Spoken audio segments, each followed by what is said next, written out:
Your Steve Jones Show podcast is loading now. The Steve Jones Show podcast is sponsored by Sunbury Motors, North 4th Street in Sunbury, and Sunbury Motors Kia, routes 11 and 15 in Hummel's Wharf. Speaking of outstanding, one of our favorite guests, the outstanding play-by-play voice of both the Philadelphia Eagles and the New York Yankees, Spanish language, Ricardo. My friend, happy holidays to you and yours, and thanks for joining us today. Well, same to you and your family and all your great listeners. It's a pleasure to be on. You know, if it was the great, was it Mike Lang? I guess that Mike used to do Lang. the Penguins. Mike Lang. I got to figure out how to do scratch my back with a hacksaw in Spanish when the Eagles score a touchdown, something in honor of the great Mike Lang. I know. Well, you'd have to do it about 17 times a game. Yeah. What a year for you between Judge and this Eagles thing. You must be on cloud nine. Yeah, 62 home runs, and watching Jalen Hurts operate, and this entire team. Nick Sirianni's just done an incredible job. But yeah. I don't think, as much as we talk about Hurts and a great weekend from Miles Sanders in this game against the Giants. But really, when you think about it, Nick Sirianni has just done an incredible job. This team can beat you in any number of ways. If you shut them off on the ground, they can throw the ball. If you stop the pass, they can run the ball. They play. They might not be the best defense in the NFL, but they're very, very good. They get the job done. And in the last few weeks, the weakness that was the special teams, even that has improved vastly. So sky's the limit for this group, and it's been a heck of a lot of fun to call. So let's get to the guy obviously I would know pretty well, and that's Miles Sanders. There are two NFL running backs out of 5 that over 1,000 yards, Saquon Barkley and Miles Sanders.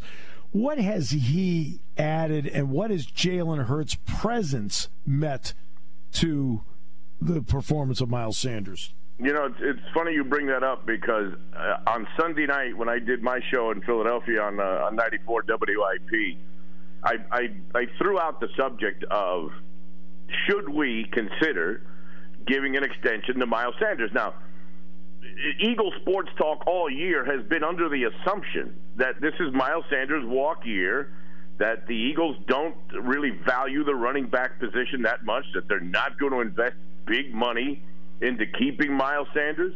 But to your point, Steve, this guy has matured this season, and I think it's a tremendous influence on everyone coming from a guy like Jalen Hurts. But how many times have we seen athletes in football and baseball, in whatever pantheon of the world of sports that we follow, some guys take a little bit longer to mature as men. These are young boys that are coming out of school into the professional ranks. Many of them, with a substantial amount of income and money for the first time. Whatever it may be, this season has been the one where Miles Sanders runs to the hole. He doesn't hesitate. Everything that he was criticized for in his first couple of seasons as a Philadelphia Eagle, that has all changed this year. Now, is it too late with all the free agents that this team is going to have, and you obviously really should extend the quarterbacks? I think the question and the doubt is over as far as Jalen Hurts being the quarterback of this team moving forward is concerned. Is Miles Sanders the guy that you also want to keep around this team? But I have watched him develop not just as a running back, but maturity just as an overall man, as a human being, as a person this year. It's been a delight to watch. I love the guy, and I wish there was a way that he could continue to wear midnight green after the season is over.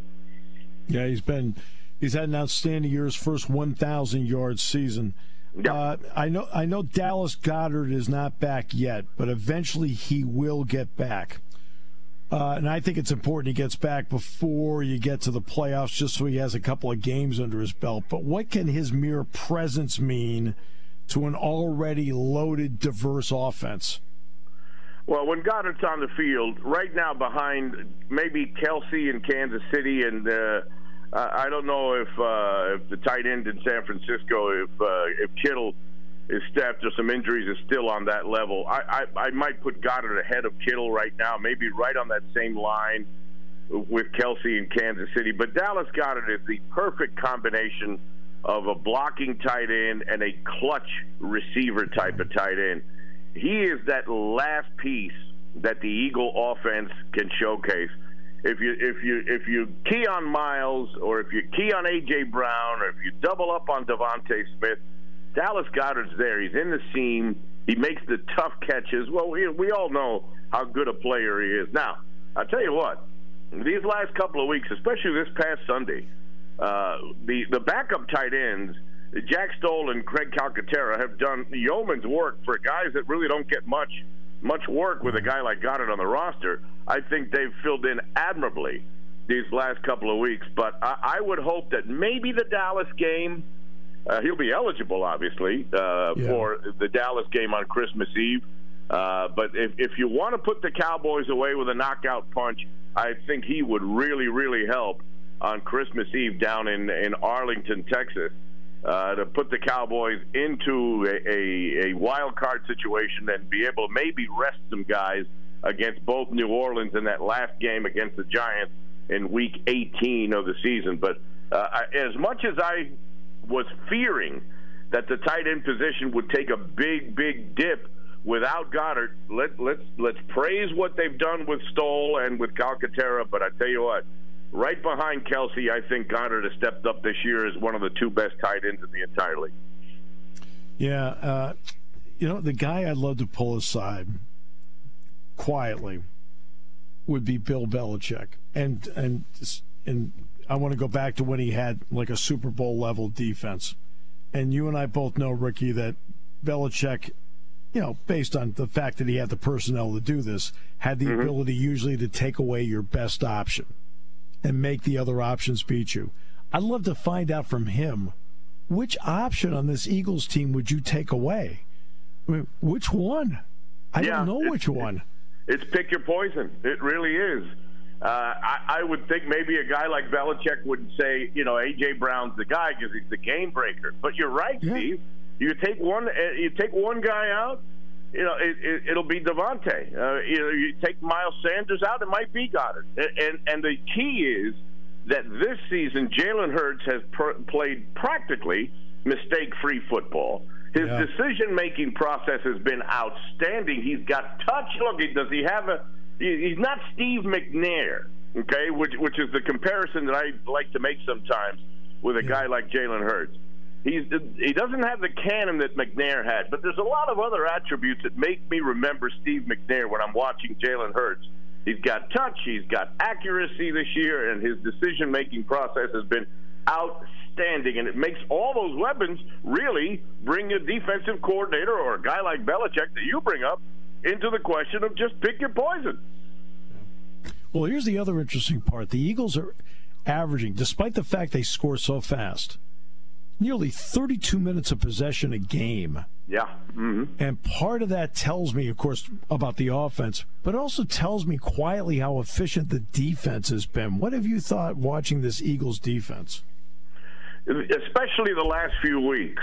Fletcher Cox and Brandon Graham. We talk about long in the tooth.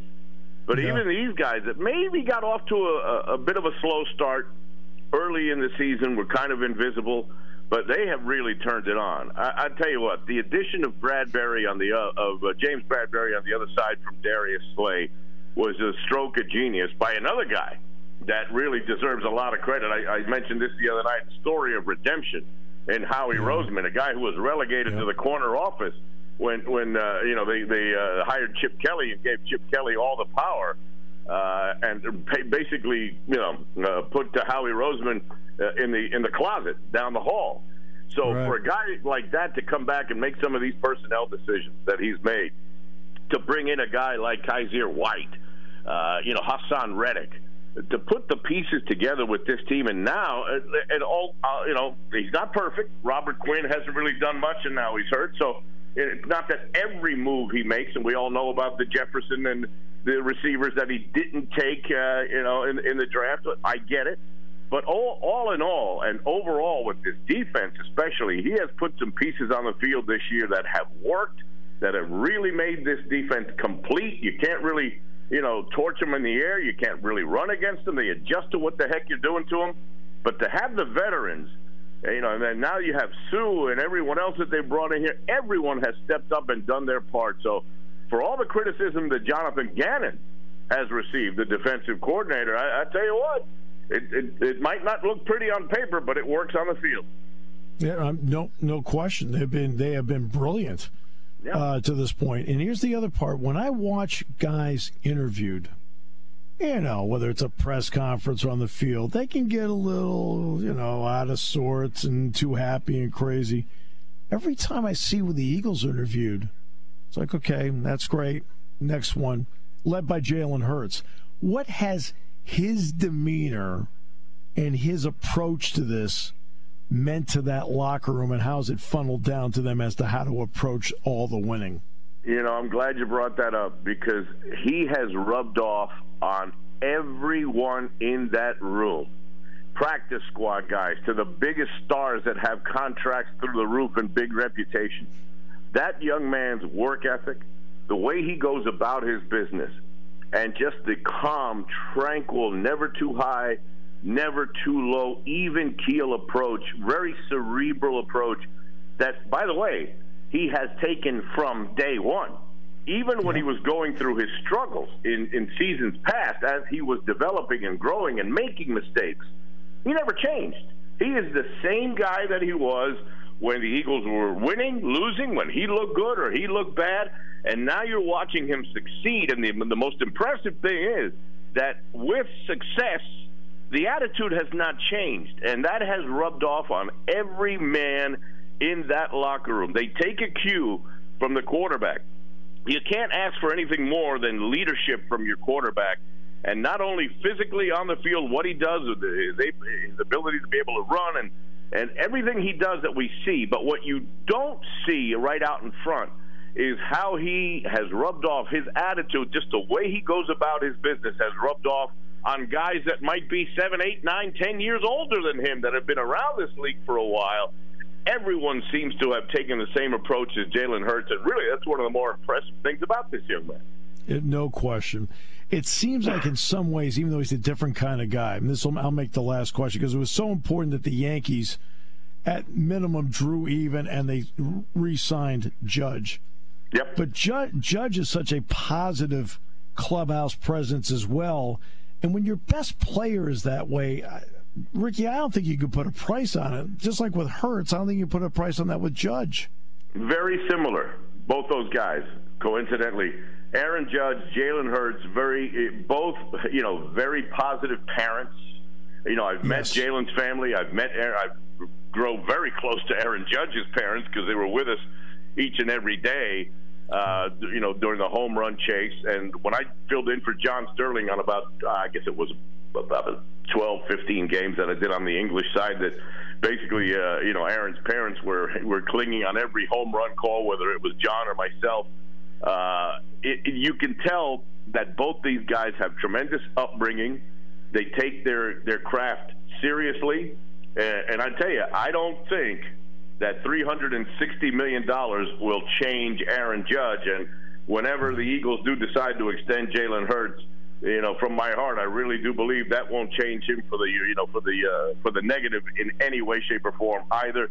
It's just an absolute pleasure to be associated with these two athletes. For me, I'm very, very fortunate to be able to cover and call each and every play and every home run of Aaron Judge and every touchdown run or throw of Jalen Hurts. I consider myself a very, very lucky guy. Well, they're fortunate to have you, and that's just a personal opinion on this side. Rickie, thanks so much. We really appreciate you, and yes, they are fortunate to have you. Appreciate you.